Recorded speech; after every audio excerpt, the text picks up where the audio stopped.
నమస్తే. ఉపాధ్యాయ అర్హత పరీక్షకు సంబంధించి చైల్డ్ డెవలప్మెంట్ అండ్ పెడగాగి విభాగంలో మనం మూర్తిమత్వము అన్న అంశాన్ని పరిశీలిస్తూ ఉన్నాం. ఇందులో రూప సిద్ధాంతాలు, లక్షణాంశాల సిద్ధాంతాలు అని మూర్తిమత్వ సిద్ధాంతాలు రెండు రకాలుగా మనకు కనిపిస్తూ ఉంటాయి. వీటిలో మనం లక్షణాంశాల సిద్ధాంతాలను చూసినప్పుడు నిర్మితి సిద్ధాంతాలు అన్న అంశం కూడా ఒకటి ఉందన్నమాట. కాబట్టి ఈ నిర్మితి సిద్ధాంతాలలో మనకి సిగ్మండ్ ఫ్రాయిడ్ ప్రతిపాదించిన మనోలైంగిక వికాస సిద్ధాంతము, అలాగే ఎరిక్సన్ ప్రతిపాదించిన మనోసాంఘిక వికాస సిద్ధాంతము, ఇవి రెండు కూడా ప్రధానంగా కనిపిస్తాయి. ఇంతకుముందు మనం మనోలైంగిక వికాస సిద్ధాంతంలో ఫ్రాయిడ్ చెప్పినటువంటి ప్రతిపాదనలని గమనించాం. ఫ్రాయిడ్ ఏమంటున్నారు? మనసు అన్నది 3 రకాల అంశాలతో నిర్మితమై ఉంటుంది మూర్తిమత్వము అని చెప్తున్నారు. ఇది ఒకటి చలన శక్తి, ఆర్జిత శక్తి, శరీర ఉపరితల శక్తి అన్నారు. చలన శక్తి అన్నటువంటి దానిలో ఇడ్, ఈగో, సూపర్ ఈగో అన్నటువంటి అంశాలు ఉంటాయని, ఆర్జిత శక్తి అన్న దానిలో ఈరాస్, థేనటాస్, జీవితేచ్ఛ, మరణేచ్ఛ అన్న అంశాలు ఉంటాయని, శరీర ఉపరితల శక్తి అన్న దానిలో మనం చేతన, ఉపచేతన, అచేతన అంశాలు ఉంటాయని తెలుసుకున్నాం. ఇలా ఏర్పడినటువంటి మనసుని మనం అధ్యయనం చేయడం కోసం సిగ్మండ్ ఫ్రాయిడ్ ప్రతిపాదించిన మనోలైంగిక వికాస దశలను గురించి కూడా తెలుసుకోవాల్సిన అవసరం ఉంది. మనకి టెట్ పరీక్ష దృష్ట్యా ఈ ఏరియాలో కూడా ప్రశ్నలు చాలా ఎక్కువగా వస్తాయి. ఫ్రాయిడ్ మానవ జీవితాన్ని దశలుగా విభజించేటువంటి సందర్భానికి ఒక ప్రాతిపదికను తీసుకున్నారు. దానిని మనం లైంగికేచ్ఛ లేదా లైంగిక వాంఛ లేదా లిబిడో అంటాం అన్నమాట. ఈ లిబిడో అన్న అంశం ఆధారంగా ఫ్రాయిడ్ మానవ జీవితాన్ని రకరకాల వికాస దశలుగా తెలియజేశారు. మనకి ఎలిజబెత్ హర్లాక్ ఎలా వికాస దశల గురించి చెప్పారో, ఎరిక్సన్ సాంఘిక వికాస దశలను ఎలా ప్రతిపాదించారో, అదేవిధంగా సిగ్మండ్ ఫ్రాయిడ్ మనోలైంగిక వికాస దశలుగా వ్యక్తి జీవితాన్ని విభజించడాన్ని మనం గమనించవచ్చు. ఫ్రాయిడ్ ప్రకారం వ్యక్తి ఎవరైనా సరే పుట్టుక నుంచి జీవితాంతం వరకు కూడా లైంగిక వాంఛల ద్వారా తమ జీవిత గమనాన్ని గడుపుతారు. అవి సంతృప్తి చెందినప్పుడు పిల్లలు మంచి జీవితాన్ని నిర్వర్తిస్తారు. ఒకవేళ అసంతృప్తికి గురైనప్పుడు దానికి తిరోగమన ఫలితాలని మూర్తిమత్వంలో వ్యక్తమవుతాయి అని తెలియజేశారు. కాబట్టి ఫ్రాయిడ్ ప్రతిపాదించిన మనోలైంగిక వికాస దశలని మనం పరీక్ష దృష్ట్యా చూసినప్పుడు లైంగిక వికాస దశలు ఎలా ఉంటాయి అని అంటే, మొదటి దశని మనం మౌఖిక దశ అంటాం. మౌఖిక దశ అన్న ఈ దశ పుట్టినప్పటి నుండి 1 సంవత్సరం వరకు ఉంటుంది. ఈ దశని సాధారణంగా మనం బాల్యంలో అంటే ఎలిజబెత్ హర్లాక్ ప్రతిపాదించినటువంటి శైశవ దశకు సమానంగా ఉన్న దశగా పరిగణించవచ్చు అన్నమాట. ఫ్రాయిడ్ ప్రకారం ఈ దశలో లిబిడో ఎలా సంతృప్తి చెందుతుంది అని అంటే, నోరు కామోద్దీపిక కేంద్రకంగా ఉంటుంది. అంటే ఈ వయసులో ఉండేటువంటి పిల్లలు సాధారణంగా చేతికి దొరికిన ఏ వస్తువునే సరే నోట్లో పెట్టుకోవడం ద్వారా సంతృప్తి చెందుతూ ఉంటారు. ఇలా నోట్లో పెట్టుకోవడానికి అనుమతి ఇచ్చినటువంటి సందర్భాల్లో ఆ పిల్లలు సంతోషకరమైనటువంటి జీవన విధానాన్ని గడిపే వ్యక్తులుగా ఎదుగుతారు. ఒకవేళ నోట్లో పెట్టుకోగానే మనం ఆ వస్తువులను తీసివేయడం లేదా అతను నోట్లో పెట్టుకునేటువంటి దశలను వ్యతిరేకించడం ద్వారా పిల్లలు పెద్దవాళ్ళైనప్పుడు ధనదాహం కలిగిన వాళ్ళుగా, అధికార దాహం కలిగిన వాళ్ళుగా, నిరాశావాదులుగా ఉంటారు అని ఫ్రాయిడ్ తెలియజేస్తున్నాడు. కాబట్టి పరీక్ష దృష్ట్యా ఇక్కడ ప్రధాన అంశం ఏంటి? ఫ్రాయిడ్ మనోలైంగిక వికాస దశల్లో మొదటి దశ అంటే మనం మౌఖిక దశ అని చెప్పాలి. ఈ దశలో లిబిడో ఎలా ఉంటుంది అంటే, నోరు కామోద్దీపిక కేంద్రకంగా పనిచేస్తుంది. కాబట్టి ఈ వయసు యొక్క లక్షణం ఏమిటి అంటే, దొరికిన ప్రతి వస్తువును నోటిలో ఉంచుకోవడం ద్వారా సంతృప్తి చెందడం అన్నది. ఇది ఒకవేళ వ్యతిరేకంగా తిరోగమనంగా ఉన్నట్లయితే వారిలో కనిపించేటువంటి లక్షణం ధనదాహం, అధికార దాహం, లంచగొండితనంగా ఉండడం, అలాంటివి నిరాశావాదంగా ఉండేటువంటి తత్వం ఏర్పడుతుందన్నమాట. అలాగే రెండవ వికాస దశని ఫ్రాయిడ్ ఏం చెప్తున్నాడంటే ఆసన దశ అంటున్నాడు. అంటే 2 సంవత్సరాల నుండి 3 సంవత్సరాల వరకు ఉండేటువంటి ఆ దశని ఆసన దశ అంటారు. అంటే పిల్లలు కూర్చోగలుగుతారు, తమ మలమూత్ర విసర్జనల పట్ల, జననాంగాల పట్ల వాళ్ళకు ఒక ప్రత్యేకమైన అభిప్రాయం ఉంటుంది. తద్వారా ఇక్కడ లిబిడో సాటిస్ఫాక్షన్, కామోద్దీపిక, సంతృప్తి అన్నది కలుగుతుందన్నమాట. కాబట్టి ఈ దశలో పిల్లలు పాయువు విసర్జక అవయవాన్ని వాళ్ళు కామోద్దీపిక కేంద్రకంగా భావిస్తారు. కాబట్టి మల విసర్జన చేయడం తర్వాత జననాంగాలతో ఆడుకోవడం, మలంతో ఆడుకోవడం, ఇలాంటి రకాల లక్షణాలు మనం 2 నుండి 3 సంవత్సరాల పిల్లల్లో గమనించవచ్చు. అయితే ఈ దశలో పిల్లల్ని మనం వారు చేసేటువంటి ఆ రకపు ప్రవర్తనని నిషేధించినట్లయితే ఇలాంటి వాళ్ళు పెద్ద అయిన తర్వాత స్వార్థపరులుగా, మొండివారుగా మారతారు అంటున్నాడు ఫ్రాయిడ్.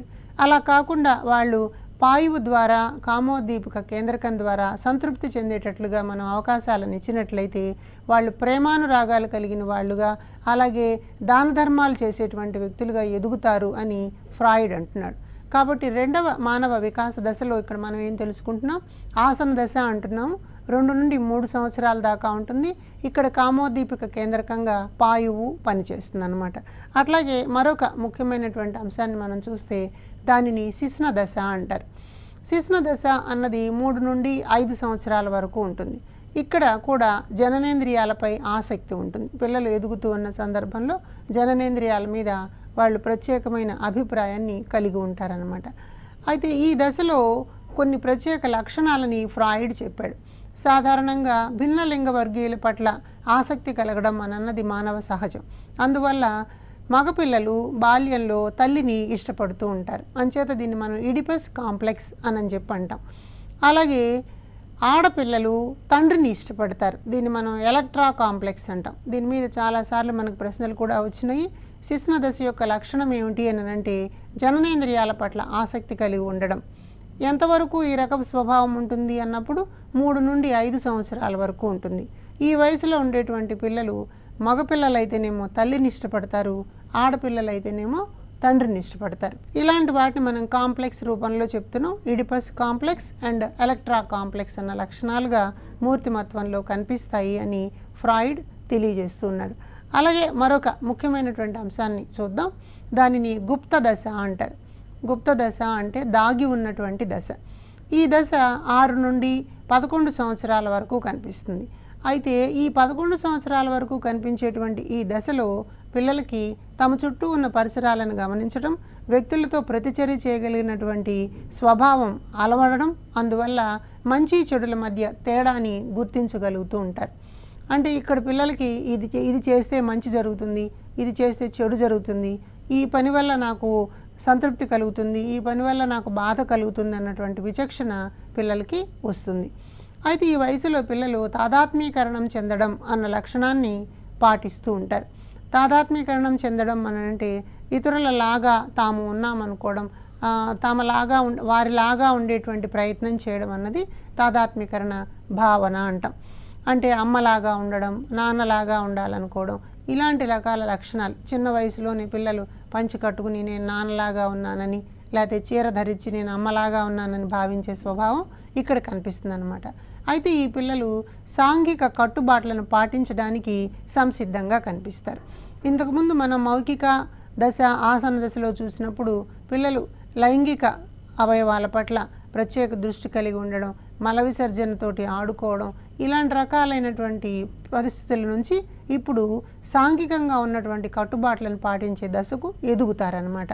కాబట్టి తదాత్మీకరణ భావన అన్నది ఎక్కడ కనిపిస్తుంది అంటే గుప్త దశలో కనిపిస్తుంది. అలాగే జననాంగ దశ అన్నటువంటి దశని ఫ్రాయిడ్ మానవ జీవితంలో చివరి ఒక ప్రధానమైన దశగా చెప్పాడు. 11 నుండి 12 సంవత్సరాల వయసు వరకు కలిగినటువంటి ఈ వయో సమూహాన్ని జననాంగ దశ అంటాం. ఈ దశలో పిల్లలు భిన్నలింగ వర్గాల పట్ల ఆసక్తిని చూపిస్తారు, ఆపోజిట్ సెక్స్ పట్ల ఆసక్తిని చూపిస్తారు.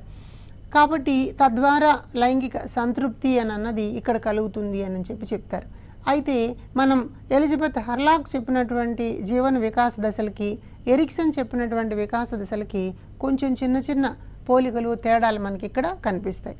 ఎరిక్సన్ కానివ్వండి, ఎలిజబెత్ హర్లాక్ కానివ్వండి, కౌమార దశలో పిల్లలు నాయకత్వ లక్షణాలని, అలాగే ఒక రోల్ మోడల్ని పెట్టుకుని వాళ్ళలాగా ఉండడానికి ప్రయత్నం చేస్తారు అని, నాయకారాధన ఉంటుంది అని మనం అక్కడ చూసాం. అయితే ఇక్కడ గుప్త దశలో తదాత్మీకరణం చెందడం అన్నటువంటి భావన ఉంటుంది. అంటే తల్లిలాగా ఉన్నాను, తండ్రిలాగా ఉన్నాను, లేదా పలానా నటుడిలాగా ఉన్నాను అన్నటువంటి స్వభావం గుప్త దశలో కనిపిస్తుంది అన్నమాట. కాబట్టి ఫ్రాయిడ్ ప్రతిపాదించినటువంటి ఈ దశల ఆధారంగా వ్యక్తి జీవితంలో మార్పులు జరుగుతూ ఉండడాన్ని మనం గమనించవచ్చు. అయితే ఫ్రాయిడ్ సిద్ధాంతం మొత్తము కూడా మానసిక చికిత్సకు కేటాయించబడి ఆ తర్వాత ఇది ఒక మనోవిశ్లేషణ వాదంగా మారి తర్వాత మానసిక శాస్త్రంగా అభివృద్ధి చెందిందనమాట. కాబట్టి పరీక్ష దృష్ట్యా ఫ్రాయిడ్ మనోవిజ్ఞాన శాస్త్ర సిద్ధాంతంలో ఇది ఒక నిర్మితి సిద్ధాంతంగా భావించాలి.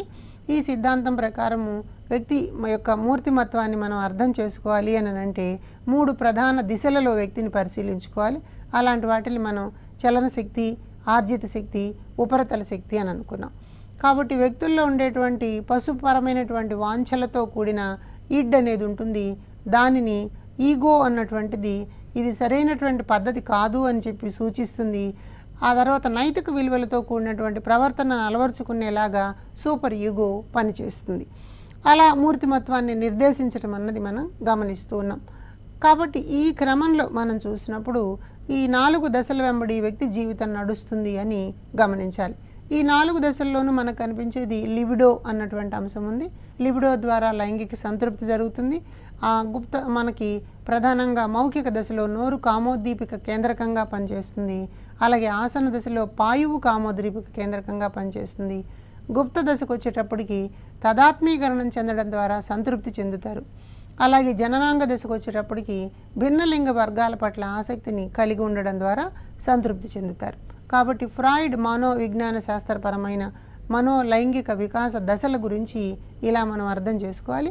పరీక్షలో కూడా ఈ ఏరియాలో చాలా రకాల ప్రశ్నలు నేరుగా అడగడానికి అవకాశం ఉంది కాబట్టి దాన్ని ఒక్కసారి నిశ్చితంగా పరిశీలించేటువంటి ప్రయత్నం చేసింది. మరొక ముఖ్యమైన అంశం ఏమిటంటే ఈ రకమైనటువంటి మూర్తిమత్వము మూర్తిమత్వాన్ని మనం ఆల్పోర్ట్ చెప్పిన నిర్వచనం దగ్గర నుంచి మొదలుపెట్టి మూర్తిమత్వ నిర్వచనాలు, మూర్తిమత్వం మీద ప్రభావం చూపేటువంటి కారకాల గురించి తెలుసుకున్నాం. అలాగే మూర్తిమత్వ సిద్ధాంతాలు ఎలాగా ఉంటాయో తెలుసుకున్నాం. ఇప్పుడు మూర్తిమత్వాన్ని ఎలా అంచనా వేస్తారు, అందుకు ఉపయోగించేటువంటి పద్ధతులు ఏంటి అనేవి పరిశీలించే ప్రయత్నం చేద్దాం. ఇక్కడ కూడా చాలా సులభంగా మార్కులు తెచ్చుకోవడానికి వీలైనటువంటి ప్రశ్నలు ఉన్నాయి.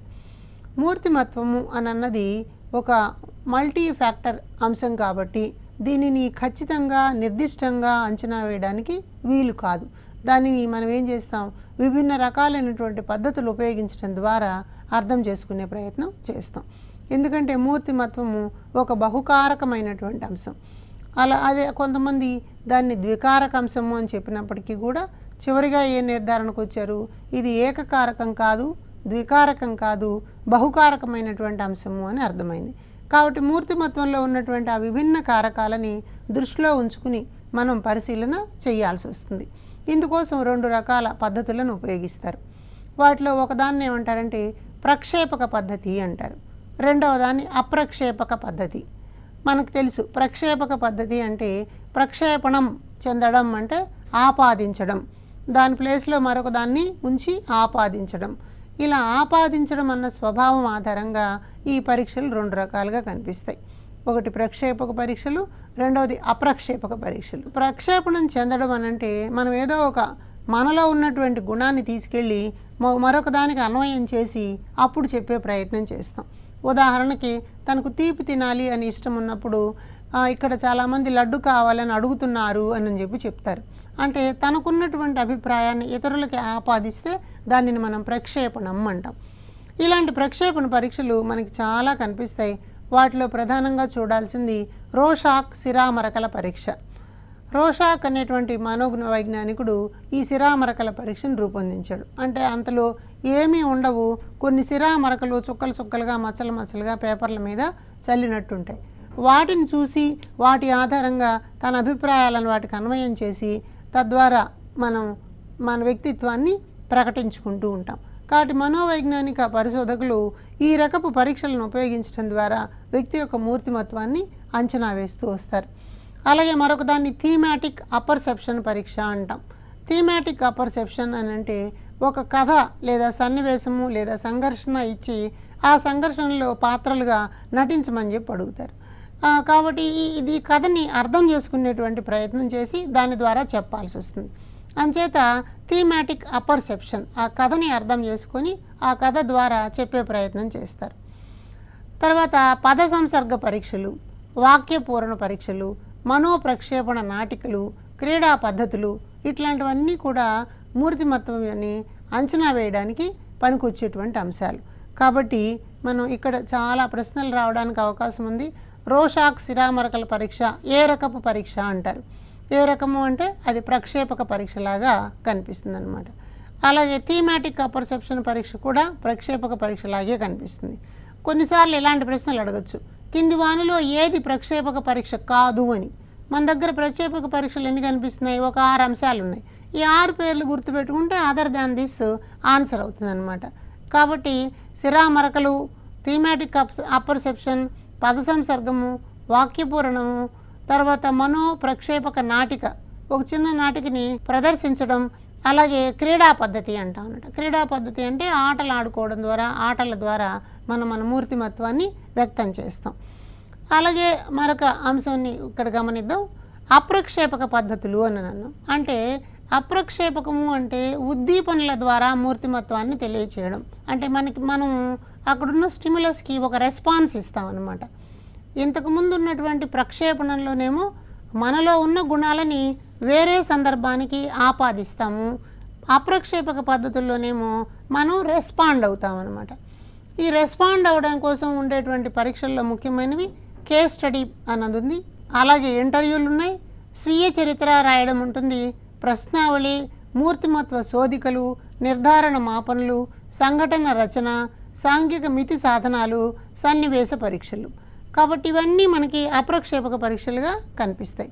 కేస్ స్టడీ దగ్గర నుంచి ఇంటర్వ్యూ కానివ్వండి, స్వీయ చరిత్ర, ప్రశ్నావళి, మూర్తిమత్వ శోధికలు, నిర్ధారణ మాపనలు, సంఘటన రచన, సాంఘిక మితి, సన్నివేశ పరీక్షలు, ఇవన్నీ కూడా మనకి అప్రక్షేపక పద్ధతులు. ఇవి ఎలా ఉంటాయి అన్న దాన్ని కొంచెం లోతుగా పరీక్ష దృష్ట్యా చూద్దాం. మన దగ్గర ఉన్నటువంటి ప్రక్షేపక పరీక్షల్లో ముఖ్యమైనది రోషాక్ సిరామరకల పరీక్ష. రోషాక్ సిరామరకల పరీక్ష పేరులోనే ఉంది. అది సిరామరకలను గురించి మన మూర్తిమత్వాన్ని చెప్పడానికి ఉపయోగిస్తాం. అయితే ఇక్కడ కేవలం అర్ధరహితమైనటువంటి చుక్కలు ఇవన్నీ కలిసి ఉంటాయి. అంటే ఒక పేపర్ మీద కొన్ని సిరా మరకలు చల్లేసి ఉంటాయి. ఆ పేపర్ను చూసి మరకల యొక్క ఆకారాన్ని, మరకల్లో ఉన్నటువంటి సన్నివేశాలని, వీటన్నింటి గురించి ఊహించుకుని మాట్లాడాల్సి వస్తుంది. దీన్ని వయోజనుల కోసం పెట్టినటువంటి పరీక్షగా పేర్కొంటారు. హెర్మన్ రోషాక్ అని స్విట్జర్లాండ్కు చెందినటువంటి మనోవైజ్ఞానికుడు ఈ రకపు మూర్తిమత్వ పరీక్షని తయారు చేశాడు. ఇందులో 10 దీర్ఘచతురస్రాకారపు కార్డులు ఉంటాయి. అంటే ఆ కార్డు ఆకారం దీర్ఘచతురస్రాకారంలో ఉంటుంది. ఈ 10 కార్డులు ఎలా ఉంటాయని చూస్తే 5 కార్డులేమో నలుపు తెలుపు రంగుల్లో ఉంటాయి, 2 కార్డులేమో నలుపు తెలుపు ఎరుపు 3 రకాల రంగులను కలిగి ఉంటాయి. మిగిలిన 3 కార్డుల్లో 5 రంగులు ఉంటాయన్నమాట. నలుపు తెలుపు ఎరుపుతో పాటు ఆకుపచ్చ నీలం కూడా కలిసి ఉంటాయన్నమాట. వీటిని మనం పంచరంగుల కార్డులు అంటాం. కాబట్టి మొత్తం ఇక్కడ ఉన్నటువంటి 10 రకాల దీర్ఘచతురస్ర కార్డుల్లో 5 కార్డులు ఒక రకంగా, 2 కార్డులు ఒక రకంగా, 3 కార్డులు ఒక రకంగా ఉంటాయి. ఇప్పుడు ఏం చేస్తారంటే ఆ మూర్తిమత్వ పరీక్ష చేసేటప్పుడు వయోజనుడి కోసం ఒక కార్డును తీసుకోమంటారు. అది ఏదో ఒకటి నలుపు కార్డు ఎరుపు కార్డు తీసుకుంటారు. నలుపు కార్డు తీసుకున్న తర్వాత అందులో ఉండేటువంటి సిరామరకలను చూసి ఈ మరకల యొక్క ఆకారం ఎలా ఉంది, అందులో ఎవరెవరు మనుషులు ఉన్నారు, వాళ్ళు ఏమేం చేస్తున్నారు, ఇవన్నీ మాట్లాడమని చెప్తారు.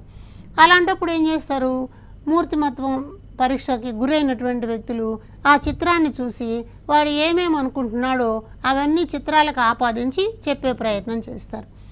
కాబట్టి ఆ చిత్రాలలో మనకి ఇక్కడ ఒక కోపంగా ఉన్న వ్యక్తి నిలబడి ఉన్నాడు, ఆయన చేతిలో ఒక కర్ర ఉంది అని చెప్పి మన వ్యక్తి అన్నాడు అనుకోండి. కాబట్టి వాడు తన గతంలో ఉన్నటువంటి అనుభవాలని బొమ్మకి అన్వయం చేసి చెప్తున్నాడు అని భావించాలన్నమాట. కాబట్టి మూర్తిమత్వ అంచనాలో మనం 4 దశల్లో దాన్ని రికార్డ్ చేస్తారు. ఒకటేమో స్థానం, ఇచ్చినటువంటి సన్నివేశంలో బొమ్మలో ఏ భాగాన్ని చూసి వ్యక్తి స్పందిస్తూ ఉన్నాడు అని అన్నది. రెండవది విషయం, ఆ సిరామరకల్లో ఏం చూశాడు, ఆయనకేమన్నా పక్షులు జంతువులు మనుషులు కనిపిస్తున్నాయా అన్నదాన్ని చూస్తారనమాట. నెక్స్ట్ నిర్ణాయకం, ఉద్దీపనలో దేని ఆధారంగా ప్రతిస్పందనలు ఇస్తున్నాడు. ఇప్పుడు అక్కడున్నటువంటి ఆ చిత్రాన్ని చూసి చిత్రంలో ఉన్న అంశంలో దేని ఆధారంగా ప్రతిస్పందనలు వస్తూ ఉన్నాయి.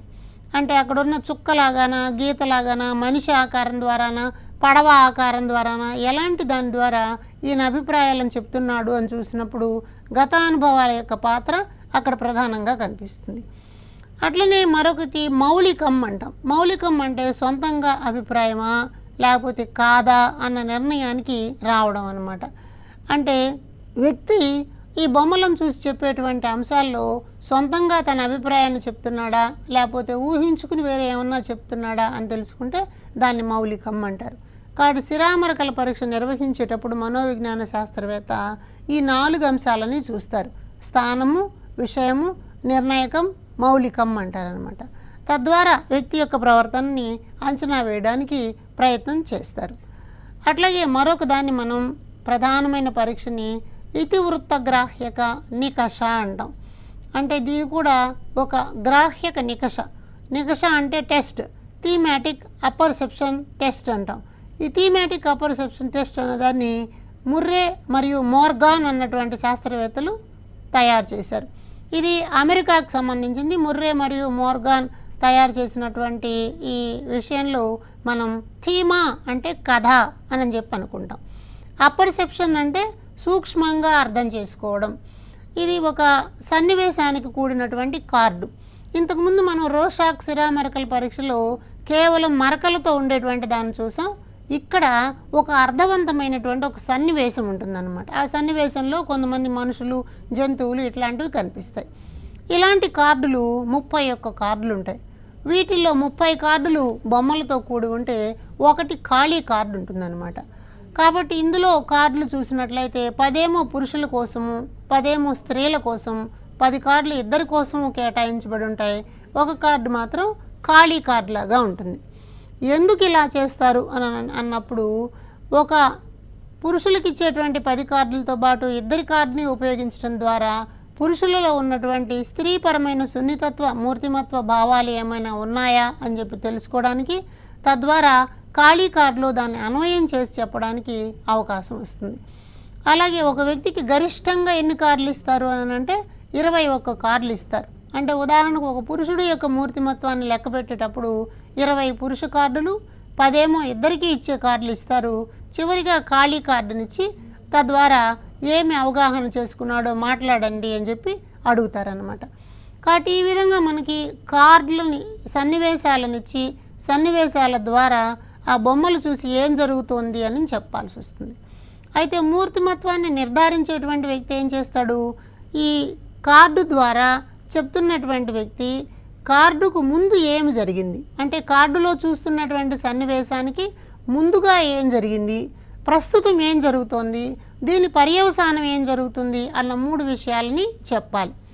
అంటే ఉదాహరణకు ఒక సన్నివేశంలో ఒక రైలు, ఒక ప్లాట్ఫామ్, అక్కడ ఒక సూట్ కేసు పట్టుకుని గబగబా నడుస్తున్నటువంటి పరిగెత్తుతున్న ఒక వ్యక్తి బొమ్మ ఉందనుకుందాం. దాన్ని చూపించిన తర్వాత మన వాళ్ళు తన అనుభవాలను కూడా దానికి అన్వయం చేసుకొని ముందు ఏం జరిగింది, ప్రస్తుతం ఏం జరిగింది, తర్వాత ఏం జరుగుతుంది అన్న చెప్తారు. ఉదాహరణకి సూట్ కేసు పట్టుకుని నిలబడ్డాడు అనుకుందాం ఒక ఆయన రైల్వే ప్లాట్ఫామ్ మీద. దానికన్నా ముందేం జరిగింది, ఆయన చాలా డబ్బు సంపాదించాడు, అది తీసుకెళ్ళి మరొక వస్తువును కొనాలని ప్రయాణం చేస్తున్నాడు అని ఒకటి చెప్పవచ్చు. లేదా ఆయన ఉద్యోగం కోసం హడావుడిగా మరొక దగ్గరికి వెళ్తున్నారు అని చెప్పి చెప్పచ్చు. అంటే ఆ సన్నివేశాన్ని చూసి సన్నివేశానికి ముందేం జరిగింది అన్నది ఊహించుకుని చెప్తారు. తర్వాత సన్నివేశ సమయంలో ఏం జరిగిందన్నది చెప్తారు. దాని పర్యవసానంగా ఏం జరుగుతుందన్నది కూడా చెప్తారనమాట. కాబట్టి ఈ 3 చాలా కీలకమైనటువంటి ఘట్టాలు. కాబట్టి ఇతివృత్త గ్రాహ్యక నికష అని అన్నది ఒక సన్నివేశంని కార్డునిచ్చి ఆ కార్డులో ఉన్నటువంటి అంశాలను మాట్లాడడం ద్వారా వ్యక్తి యొక్క గతానుభవాలను దీనికి జోడించి తెలుసుకోవడానికి వీలు కలుగుతుందన్నమాట. అలాగే మరొక పరీక్షను మనం చిల్డ్రన్ అపర్సెప్షన్ టెస్ట్ అంటాం. ఈ చిల్డ్రన్ అపర్సెప్షన్ టెస్ట్ లేదా క్యాట్ టెస్ట్, చిల్డ్రన్ అపర్సెప్షన్ అంటాం. దీనిని బెల్లాక్ అండ్ బెల్లాక్ అన్న మనోవైజ్ఞానికులు తయారు చేశారు. అయితే ఇది ఎవరి కోసము? 3 నుండి 10 సంవత్సరాల పిల్లల కోసం ఉద్దేశించబడినటువంటి పరీక్ష. ఇందులో కూడా కార్డులు ఉంటాయి. అయితే కార్డుల సంఖ్య 10 మాత్రమే. తర్వాత ఈ కార్డులో ఉన్నటువంటి బొమ్మను తీసుకొని దాంతో తదాత్మీకరణం చెంది పిల్లలు సాధారణంగా జవాబులు చెప్తారు. కాబట్టి ఆ కార్డులో ఉన్నటువంటి అంశాలను చూస్తారు. అక్కడ ఒక సన్నివేశం ఉందనుకోండి, ఒక తల్లి ఒక పిల్లవాడు ఉన్నట్లయితే వాళ్ళు దానిని చూసి ఒక సన్నివేశాన్ని చూసి సన్నివేశం ప్రకారం చెప్తారనమాట. కాబట్టి ఇప్పుడు మనము చిల్డ్రన్ అప్రసెప్షన్ టెస్ట్ అన్నటువంటి అంశాన్ని చూసినట్లయితే సన్నివేశం ఇతివృత్త గ్రాహిక నికషలోనూ ఉంటుంది, ఈ చిల్డ్రన్ అప్రసెప్షన్ టెస్ట్లోనూ ఉంటుంది. కాకపోతే అది 31 కార్డుల రూపంలో ఉంటాయి, ఇందులో 10 కార్డుల రూపంలో ఉంటాయి. ఆ 10 కార్డుల ఆధారంగా చెప్పడం అన్నది జరుగుతుందన్నమాట. అయితే ఇక్కడ ఏం చేస్తారు, తాదాత్మీకరణం చెందడం ద్వారా జవాబు చెప్తారు. అంటే ఇచ్చినటువంటి కార్డులో ఏం జరుగుతుంది. ఉదాహరణకు ఒక తల్లి పిల్లవాడు ఉన్నారనుకోండి, పిల్లవాడు తల్లిని నాకు చాక్లెట్ కావాలని అడుగుతున్నాడు అని చెప్పచ్చు. అంటే తన అభిప్రాయాన్ని అక్కడ అన్వయం చేసి చెప్పేటువంటి ప్రయత్నం. అలాగే ఒక అక్క తమ్ముడు ఉన్నారనుకోండి, అక్క తమ్ముడిని సైకిల్ తొక్కడం నేర్చుకుందాను రా అని పిలుస్తోంది అని చెప్పి చెప్తాడు. అంటే వ్యక్తి తనకున్నటువంటి అనుభవాలు, అవసరాలు, ఆలోచనలు ఏముంటాయో వాటిని బొమ్మలకు అన్వయం చేసి చెప్పడం ద్వారా మూర్తిమత్వాన్ని రాబట్టవచ్చు అని ఈ సిద్ధాంతాలు మనకి తెలియజేస్తున్నాయి. కాబట్టి ఇతివృత్త గ్రాహిక నికష అంటాం. థీమాటిక్ అపర్సెప్షన్ టెస్ట్ అన్న దాంట్లో 31 కార్డులు ఉంటాయి. వాటిలో 10 పురుషులకు, 10 స్త్రీలకు, 10 ఇద్దరికి కేటాయిస్తే ఒక్క ఖాళీ కార్డు కనిపిస్తుంది. కానీ బెల్లాక్ అండ్ బెల్లాక్ ప్రతిపాదించిన చిల్డ్రన్ అపర్సెప్షన్ టెస్ట్లో కేవలం 10 కార్డులు మాత్రమే ఉంటాయన్నమాట. ఆ విధంగా మనం ఈ అపర్సెప్షన్ టెస్ట్ పరీక్షని చూస్తాం. అలాగే మరికొన్ని రకాల పరీక్షలు ఉంటాయి.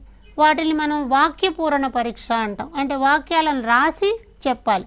ఆ వాక్యంలో ఉన్నటువంటి పదాన్ని బట్టి వ్యక్తి యొక్క మూర్తిమత్వాన్ని నిర్ధారిస్తారు. ఉదాహరణకి నేను రేపు డాష్ అని ఉందనుకోండి, నేను రేపు ఊరికి పోతాను అని చెప్పి రాస్తే ఆ వ్యక్తి ఊరికి పోతాను అన్నటువంటి కోరిక కలిగిన వాడుగా మనకు తెలుస్తుంది. దీనిని మొట్టమొదట పేనీ అండ్ టాండల్ అన్న శాస్త్రవేత్తలు ఉపయోగించారు. మరొక ముఖ్యమైన పరీక్ష ఏంటంటే మనోప్రక్షేపణ నాటిక అంటాం. ఈ నాటిక ద్వారా ఒక పాత్రను సృష్టించి అందులో నటించమంటారు. అలాగే పద సంసర్గ పరీక్షలు. సంసర్గం అంటే అసోసియేషన్ కలిగి ఉండడం. ఒక పదం చెప్పి దాని తర్వాత మరొక పదం చెప్పమంటారు, దాని తర్వాత మరొక పదం చెప్పమంటారు. ఇలా చెప్పుకుంటూ వెళ్ళే క్రమంలో వ్యక్తి తన మనసులో ఏమేమి అనుకుంటున్నాడో అలాంటి పదాలే చెప్తాడు. చివరికి వ్యక్తి యొక్క మూర్తిమత్వాన్ని మనం అర్థం చేసుకోవడానికి అవకాశం వస్తుంది. దీన్ని ప్రవేశపెట్టినటువంటి వాడు గాల్టన్. అయితే మొట్టమొదట ఈ పద సంసర్గ పరీక్షలు తయారు చేసిన వారు కెంట్ మరియు రోసనాఫ్ అనే మనోవైజ్ఞానికులు. అంటే ఒక పదం చెప్పిన తర్వాత వెంటనే ఇంకొక పదం చెప్పడం. ఉదాహరణకి బడి అనగానే గుడ్డు అని చెప్పాడు అనుకోండి, పిల్లవాడికి బడి అనగానే అసోసియేట్ అయ్యి బడిలో అన్నం పెడతారు, అన్నంలో ఒక గుడ్డు ఇస్తారు, నాకు ఒకసారి చాలా వచ్చినాయి, ఇట్లా చెప్పడం ద్వారా వాడి మూర్తిమత్వాన్ని మనం అర్థం చేసుకోవచ్చు. అట్లాగే సన్నివేశ పరీక్షలు కొన్ని ఉంటాయి. ఒక చిన్న సన్నివేశాన్ని ఏర్పాటు చేస్తారు, ఆ సన్నివేశంలో స్పందించమంటారు. ఇక్కడ పట్టుదల, నిజాయితీ, చొరవ, ధైర్యం ఇలాంటి రకాల అంశాలన్నీ పరిశీలించడానికి అవకాశం కలుగుతుందన్నమాట. కాబట్టి మనం అప్రక్షేపక పరీక్షల ద్వారా కూడా మూర్తిమత్వాన్ని అంచనా వేయడానికి అవకాశం ఉంది. ఇలాంటి వాటిని మనం చూసినట్లయితే వుడ్వర్త్ పర్సనల్ డేటా షీట్ అని సైన్యంలో ఉండేటువంటి సైనికుల మూర్తిమత్వాన్ని లెక్కపెట్టడానికి మొదట్లో వాళ్ళు దీనిని. అట్లాగే బెల్ అడ్జస్ట్మెంట్ ఇన్వెంటరీ, ఇది చాలా ప్రధానమైనది. అంటే వ్యక్తి జీవితంలో పాఠశాల సమయంలోనూ, గృహంలోనూ, ఉద్యోగ సందర్భంలోనూ సాంఘికమైనటువంటి సర్దుబాటు చేసుకోవాల్సిన అవసరం ఉంది. ఎంతవరకు ఈయన సర్దుబాటు చేసుకున్నాడు, ఇంట్లో ఎలాంటి రకాల ఇబ్బందులు ఉన్నాయి, ఉద్యోగం చేసే ప్రదేశంలో ఎలాంటి ఇబ్బందులు ఉన్నాయి అన్నవి తెలుసుకోవడం కోసం ఈ పరీక్షను పెడతారు. అలాగే మినిసోటా మల్టీఫేజిక్ పర్సనాలిటీ ఇన్వెంటరీ, మల్టీఫేజిక్ బహుకోణాలలో వ్యక్తి యొక్క మూర్తిమత్వాన్ని అంచనా వేస్తారనమాట. దీన్ని మెకన్లీ హ్యాత్వే అనేటువంటి శాస్త్రవేత్తలు తయారు చేశారు. ఇందులో 5500 అంశాలు ఉంటాయన్నమాట. ఈ 550 అంశాల ఆధారంగా తీసుకొని మెకన్లీ హ్యాత్వే 10 రకాల మానసిక రుగ్మతలని ఐడెంటిఫై చేశారు. మనుషుల్లో ఉండేటువంటి మానసిక రుగ్మతలకి కారణాలని చెప్పారనమాట. కాబట్టి ఈ రకపు పరీక్షల ద్వారా, అంటే మినిసోటా మల్టీఫేజిక్ పర్సనాలిటీ ఇన్వెంటరీ లాంటి పరీక్షల ద్వారా పిల్లల యొక్క మూర్తిమత్వాన్ని అర్థం చేసుకోవచ్చు. అయితే ఇది దానిలో ఉన్నటువంటి విషయ క్లిష్టత వలన 16 సంవత్సరాలు పైబడిన వారికి మాత్రమే దాన్ని ఉపయోగిస్తారు అని కూడా మనకు అర్థమవుతుంది. అట్లాగే ప్రశ్నావళి, క్వశ్చనీర్ అంటాం. మనం ఒక వ్యక్తి యొక్క ప్రవర్తనని అర్థం చేసుకోవడానికి ప్రశ్నలు అడిగి వాళ్ళు ఇచ్చే జవాబు ద్వారా ఫైనల్గా మూర్తిమత్వం ఏంటన్నో చెప్తాం. దీనిని రూపొందించిన వాళ్ళు గుడ్ మరియు హార్ట్ అనే మనోవైజ్ఞానికులు. ఈ ప్రశ్నావళి 2 రకాలుగా కనిపిస్తుంది. ఇచ్చినటువంటి స్టేట్మెంట్ చదివి అవును కాదు అన్న జవాబు చెప్పడం ద్వారా ఒక నిర్ధారిత ప్రశ్నావళిని తయారు చేస్తారు. అట్లాగే సమాధానాన్ని రాయండి అని చెప్పడం ద్వారా స్వేచ్ఛాపూరిత ప్రశ్నావళి అన్నదాన్ని తయారు చేస్తారు. అలాగే నిర్ధారణ మాపనలను ఉంటాయి. ఒక వ్యక్తి యొక్క మూర్తిమత్వాన్ని కొలవడానికి 5 పాయింట్ స్కేల్ లేదా 7 పాయింట్ స్కేల్ని ఉపయోగిస్తారు. అంటే ఈ 5 పాయింట్ల స్కేల్లో మనకేం కనిపిస్తుంది, నాకు అంగీకరిస్తున్నాను, పాక్షికంగా అంగీకరిస్తున్నాను, ఏమీ చెప్పలేను, పాక్షికంగా వ్యతిరేకిస్తున్నాను, పూర్తిగా వ్యతిరేకిస్తున్నాను అని చెప్పి 5 పాయింట్ల స్కేల్ కనిపిస్తుంది. ఈ 5 పాయింట్ల స్కేల్ని రూపొందించినటువంటి వాడు విక్మన్. అట్లా దీన్ని విక్మన్ రేటింగ్ స్కేల్ అంటాం. విన్లాండ్ సోషల్ మెచ్యూరిటీ స్కేల్ అని ఒకటి ఉంది. ఫెల్స్ పేరెంట్స్ బిహేవియర్ స్కేల్ అని రకరకాలైనటువంటి నిర్ధారణ మాపనలు మన దగ్గర కనిపిస్తాయి. ఆ నిర్ధారణ మాపన ద్వారా వ్యక్తి చెప్పినటువంటి సమాధానాన్ని తీసుకొని అతని యొక్క మూర్తిమత్వాన్ని అంచనా వేస్తాం. అయితే ఇందులో కొన్ని రకాల దోషాలు ఉన్నాయి. అవేమిటంటే, మనం ఎవరి మూర్తిమత్వాన్ని అయితే పరిశీలించాలనుకున్నామో వాళ్ళ మీద మనకి ముందుగానే ఒక అభిప్రాయం ఉంటుంది. వీడు మంచివాడు కాదు, లేకపోతే వీడు మొహం బాగలేదు, వీడు చెడ్డ లక్షణాలు ఉన్నట్టు కనిపిస్తున్నాడు అని ముందే మనం ఒక నిర్ధారణకు వస్తే దాన్ని మనం పరివేషక ప్రభావము లేదా హాలో ఎఫెక్ట్ అంటారు. అట్లాగే మరొకటి, వీడు మనవాడు, మనకి తెలిసిన వాడు కాబట్టి మంచి మార్కులు వేద్దామని చెప్పి అనుకుంటారు. అలాంటి దాన్ని ఔదార్య దోషము అంటారు. అయితే కొన్ని సందర్భాల్లో వాస్తవంగా వాళ్ళకు ఉన్నటువంటి అభిప్రాయాల కన్నా మనం ఇంకా తక్కువగా మార్కులు వేసేటువంటి పరిస్థితి ఉంటుంది. దీన్ని మనం కేంద్రీయ స్వభావ దోషము అంటాం.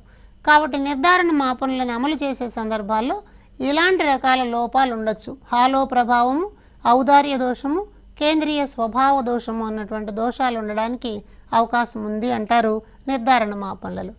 అలాగే చెక్ లిస్టులను ఉపయోగించడం ద్వారా కూడా మనం ఏం చేస్తామంటే వ్యక్తి యొక్క మూర్తిమత్వాన్ని పరిశీలిస్తాం. కాబట్టి ఈ విధంగా ఒక మనోవిజ్ఞానపరమైనటువంటి విధానాన్ని దృష్టిలో ఉంచుకున్నప్పుడు సిగ్మండ్ ఫ్రాయిడ్ చెప్పిన మనో విశ్లేషణ సిద్ధాంతాన్ని కూడా పరిగణనలోకి తీసుకుని మానవ వికాస దశలను పరిశీలిస్తాం. వాటి ద్వారా వ్యక్తి యొక్క మూర్తిమత్వాన్ని నిర్ధారిస్తారు. ఇలా వ్యక్తి మూర్తిమత్వాన్ని నిర్ధారించడానికి ప్రక్షేపక పరీక్షలు, అప్రక్షేపక పరీక్షలను ఉపయోగిస్తారు. వాటిని నిపుణులైన మనోవైజ్ఞానికుల ద్వారా రాబట్టే ప్రయత్నం చేస్తాం. కాబట్టి దీనిని దృష్టిలో ఉంచుకుని ఇక్కడ ప్రశ్నల పరీక్షలు ఎక్కువగా రావడానికి అవకాశం ఉన్నాయి. అంచేత మరొకసారి ఈ వీడియోను కూడా చూసి మీరు పరిశీలించాల్సిందిగా కోరుతూ ఉన్నాను. ధన్యవాదాలు.